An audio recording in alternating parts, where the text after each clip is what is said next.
പുന്നേക്കാട് തട്ടേക്കാട് റോഡിൽ കാട്ടാനയുടെ മുമ്പിൽപ്പെട്ട സ്കൂട്ടർ യാത്രക്കാരൻ ഭാഗ്യം കൊണ്ട് രക്ഷപ്പെട്ടു.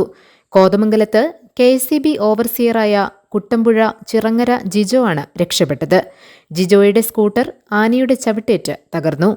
തിങ്കളാഴ്ച രാത്രി 8 മണിയോടെയാണ് സംഭവം.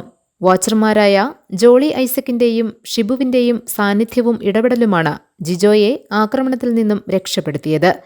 ആനയെ കണ്ടതോടെ സ്കൂട്ടർ മറിച്ചിട്ട് ഓടി രക്ഷപ്പെടാൻ ശ്രമിച്ച ജിജോയെ പിന്തുടർന്ന ആന ജോളി ഐസക് പൊടുന്നനെ ചാടി വീണ് ഒച്ചവെച്ചതോടെയാണ് പിന്മാറിയത്.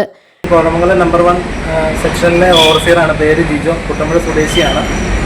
ഞാനിന്ന് വൈകിട്ട് എനിക്കിന്ന് നൈറ്റ് ഡ്യൂട്ടി ആയിരുന്നു. തട്ടേക്കാട് പുന്നേക്കാട് റോഡിൽ മാവഞ്ചോട് എന്ന് പറയുന്ന സ്ഥലത്ത് വഴി വന്നു കഴിഞ്ഞപ്പോൾ എൻ്റെ തൊട്ട് മുൻപിൽ ആന വന്ന് റോഡിലേക്ക് എടുത്തു ചാടി. ഞാൻ നോക്കിക്കഴിഞ്ഞപ്പോൾ ഒരു കൊമ്പനാണ്. അത് റോഡിൽ നിന്ന് വട്ടം തിരിഞ്ഞ് ആന ചുരുണ്ടു കൂടുകയില്ല. അപ്പോൾ എന്നെ ഓടിക്കുമെന്ന് എനിക്ക് ബോധ്യം വന്നു.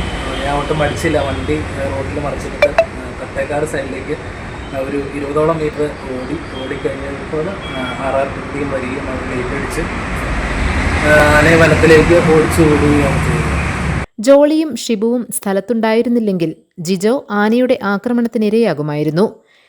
ചേലമല ഭാഗത്ത് നിന്ന് സിഗ്നൽ സ്റ്റേഷൻ ഭാഗത്തേക്ക് കടക്കുകയായിരുന്നു മുറിവാലുള്ള ഈ കൊമ്പൻ. റോഡിന് ഇരുവശവും വളർന്നു നിൽക്കുന്ന കാട് വെട്ടിമാറ്റാത്തതിൽ വനം വകുപ്പിനും അധികാരികൾക്കുമെതിരെ പ്രതിഷേധം ഉയരുന്നതിനിടെയാണ് ഈ സംഭവമുണ്ടായിരിക്കുന്നത്. കാടുമൂലം ആനയുടെ സാന്നിധ്യം മനസ്സിലാക്കാൻ യാത്രക്കാർക്ക് കഴിയാത്ത സ്ഥിതിയുണ്ട്. റോഡിൽ വഴിവിളക്കില്ലാത്തതും മറ്റൊരു പ്രശ്നമാണ്. വഴിവിളക്കുകൾ സ്ഥാപിക്കുമെന്ന പ്രഖ്യാപനം പലവട്ടം ഉണ്ടായെങ്കിലും യാഥാർത്ഥ്യമായിട്ടില്ല. GTV news, Kothamangalam.